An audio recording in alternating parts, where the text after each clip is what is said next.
Middle অর্ডারে ৩ ব্যাটারের অর্ধশতক আর তাতে করে অস্ট্রেলিয়া বিপক্ষে রান পাহাড় দাঁড় করিয়েছে বাংলাদেশ। আগে ব্যাট করতে নেমে লিটন, হৃদয় ও মোসাদ্দেকের 50-তে ২৭৫ রানের বিশাল লক্ষ্য দেয় টাইগাররা।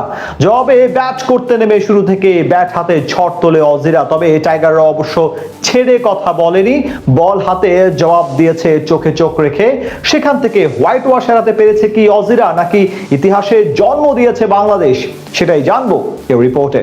মিরপুরে এদিন শুরুর একাদশে ছিলেন না নিয়মিত অধিনায়ক মেহেদী হাসান মিরাজ। অধিনায়কের দায়িত্ব দেওয়া হয় নাজমুল হোসেন শান্তকে। আর অধিনায়ক হয়েই টস জিতে নেন শান্ত, সিদ্ধান্ত নেন ব্যাটিং করার। যদিও শুরুটা মোটেই ভালো হয়নি বাংলাদেশের। ইনিংসের প্রথম ওভারেই জেভিয়ার বাটলেটের বলে বোল্ড হয়ে ফেরেন সৌম্য সরকার। মাত্র 2 রানেই প্রথম উইকেট হারিয়ে চাপে পড়ে যায় স্বাগতিকেরা। এরপর তামিম ও অধিনায়ক শান্ত চাপ সামাল দেওয়ার চেষ্টা করেন। দুজনে মিলে 51 রানের জুটি করে ইনিংস মেরামতের ইঙ্গিত দিলেও সেটিকে বড় করতে পারেননি। 20 বলে 19 রান করে ম্যাট রেনশোর বলে ক্যাচ তুলে দেন তামিম। এরপর কিছুক্ষণ ধৈর্য ধরে খেললেও 50 বলে 24 রান করে একই বোলারের শিকার হন শান্ত। 15 ওভারেই 62 রানে 3 উইকেট হারিয়ে আবারও বিপাকে পড়ে বাংলাদেশ। সেখান থেকেই ইনিংসের মোড় ঘুরিয়ে দেন লিটন ও হৃদয়। তাদের ব্যাটে 100 রানের পথে এগোতে থাকে বাংলাদেশ। 62 বলে ক্যারিয়ারের 13তম ওয়ানডে অর্ধশতক পূর্ণ করেন হৃদয়। অন্যদিকে মিরপুরে নিজের প্রথম ওয়ানডে 50-র খুব কাছাকাছি পৌঁছে যান লিটন। তবে ব্যক্তিগত 48 রানে থাকা অবস্থায় দৌড়ে রান নেওয়ার সময় চোট পান এই ব্যাটার। কিছুক্ষণ পর ফিজিওর সাথে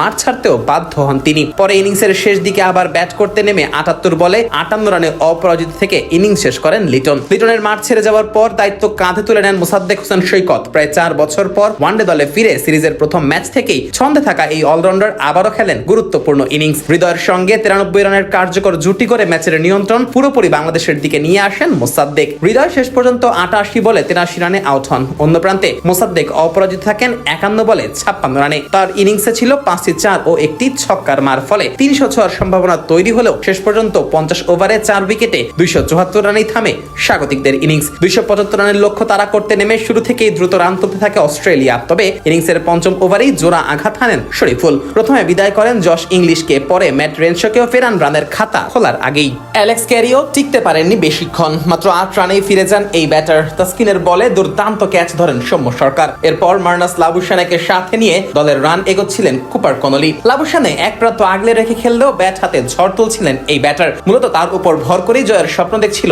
অজিরা। এরই মাঝে লাবুশানেকে ফেরান শরীফুল। উইকেটের পেছন থেকে দুর্দান্ত এক ক্যাচ লুফে নেন নুরুল হাসান সোহান। যদিও এই উইকেট হারানোর পর ব্যাট হাতে ঝড় তোলেন ক্যামেরন গ্রিন। একটা সময় যে ম্যাচটা মনে হচ্ছিল বাংলাদেশের পক্ষে যাবে, সেখান থেকে ম্যাচের মোড়টাই ঘুরিয়ে দেন এই জুটি।